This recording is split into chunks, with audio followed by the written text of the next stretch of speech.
व्रत नहीं कर सकते, आप उपवास नहीं कर सकते, तो कम से कम एक बेलपत्र शिवरात्रि के दिन बेलपत्री के वृक्ष के नीचे जो मिट्टी पड़ी हो उस मिट्टी पर भी, या बेलपत्री की जो जड़ हो उस जड़ पर भी अपने दिल का भाव स्मरण कर कर समर्पित कर सकते। क्यों? स्कंद पुराण में कहा गया है कि बेलपत्री के वृक्ष के नीचे शिवरात्रि के दिन 33 कोटि देवी देवता भगवान शंकर की आराधना करने आते हैं। जैसे श्रावण के महीने में पार्वती और मां गंगा, ये दोनों शिव की आराधना करने के लिए आते हैं।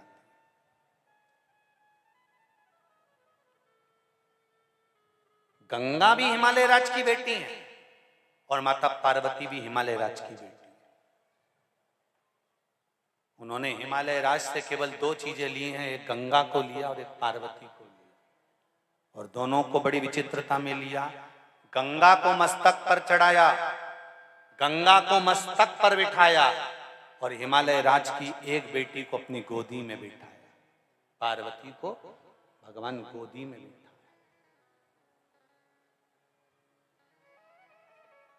एक को मस्तक पर, एक को गोदी में। एक घर की नारी का सम्मान कैसे होता है, ये शंकर जी की कथा वर्णन करती है। आप में से कितने लोग हैं जो शंकर जी के मंदिर जाते हैं? जरा हाथ उठाओ। सभी जाते हो? शिव मंदिर में जाकर देखना, शंकर भगवान नीचे होंगे, पार्वती जी ऊंची होंगी। बोलो सही है कि गलत है? शिव जमीन पर बैठे हैं, फर्श पर बैठे हैं, शिवलिंग नीचे रखा है, और पार्वती जी का स्थान या तो दीवार पर ऊंचा। चलो कहीं मत जाओ, उज्जैन महाकाल को देख लो, काशी में देख लो, सोमनाथ में देख लो, मल्लिकार्जुन में देख लो, त्र्यंबकेश्वर में देख लो, भीमाशंकर में देख लो, नागेश्वर में जाकर देख लीजिए, बैद्यनाथ जी में जाकर देख लीजिए, परली में जाकर देख लीजिए, केदार में जाकर देख लीजिए। शंकर भगवान का शिवलिंग नीचे मिलेगा और पार्वती ऊंची स्थान पर बैठी हुई मिलेगी।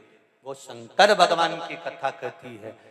भगवान ब्रह्मा जी का कथा देख लो, ब्रह्मा जी का स्वरूप देख लो। ब्रह्मा जी ने ब्रह्माणी को पास में बिठाया है, भगवान विष्णु ने लक्ष्मी जी को चरणों में बिठाया है, इंद्र ने इंद्राणी को पास में बिठाया है, सारे देवताओं ने अपनी अपनी धर्म पत्नी को पास में बिठाया, पर केवल देवाधिदेव महादेव एक ऐसे हैं जिन्होंने अपनी धर्म पत्नी को ऊंचे स्थान पर बिठाया कि नारी का आदर करोगे तो जिंदगी में तुम भी आगे बढ़ते चले। नारी का सम्मान करना सीखो। शंकर भगवान की कथा कहती है हम भले अर्धांगिनी हैं, पर उसका सम्मान, उसका आदर, उसका सत्कार होना चाहिए।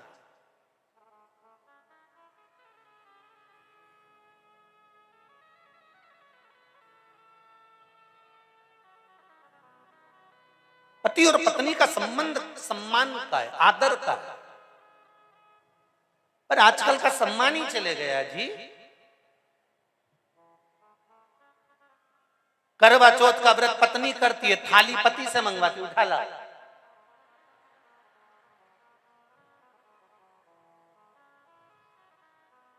और पति बेचारा अपने काम में लग जाए तो चलनी में मुंडा देखती देखती बोल सीधे खड़े रहो, अच्छे से कह रही।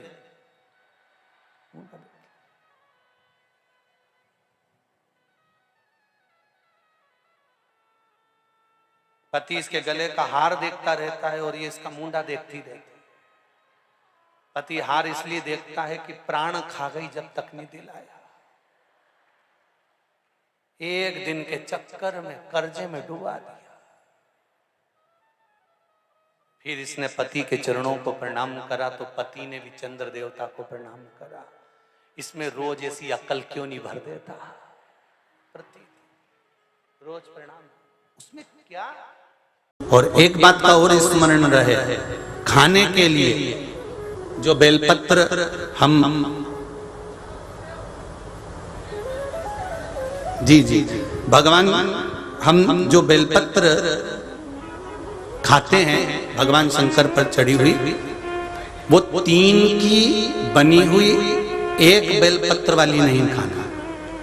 कई बेलपत्र आपने देखा होगा कि 3 की 1 वाली भी रहती है, कि वो तीनों एक जैसी रहती है, इस तरह से दिखने लगती है। वो देखिए आप लोगों ने, 3 की 1 दिखती है। वैसी नहीं, बेलपत्र जो 3 पत्ते की होती है, फिर अच्छे से समझ लेना, जो 3 पत्ते की बेलपत्र होती है, उसी बेलपत्र को शिवजी पर चढ़ाकर उसी बेलपत्र का सेवन करना चाहिए। और एक बात और अच्छे से समझ लो, अगर बेलपत्र खाने से मुख में छार आ रहा हो, जीवान क्षारित हो रही हो, या छाले पड़ रहे हो, किसी किसी को सहन हो पाता है, नहीं हो पाता, तो हफ्ते में 2 हफ्ते में एक बार पा सकते हो। वो भी हो तो बेलपत्र को सुखाकर या बेलपत्र की गोली बनाकर पानी से निगल भी सकते हैं। पर उसका जो प्रयोग है, उसका जो आनंद है, वो आनंद ही देगा, उसका फल मिलेगा।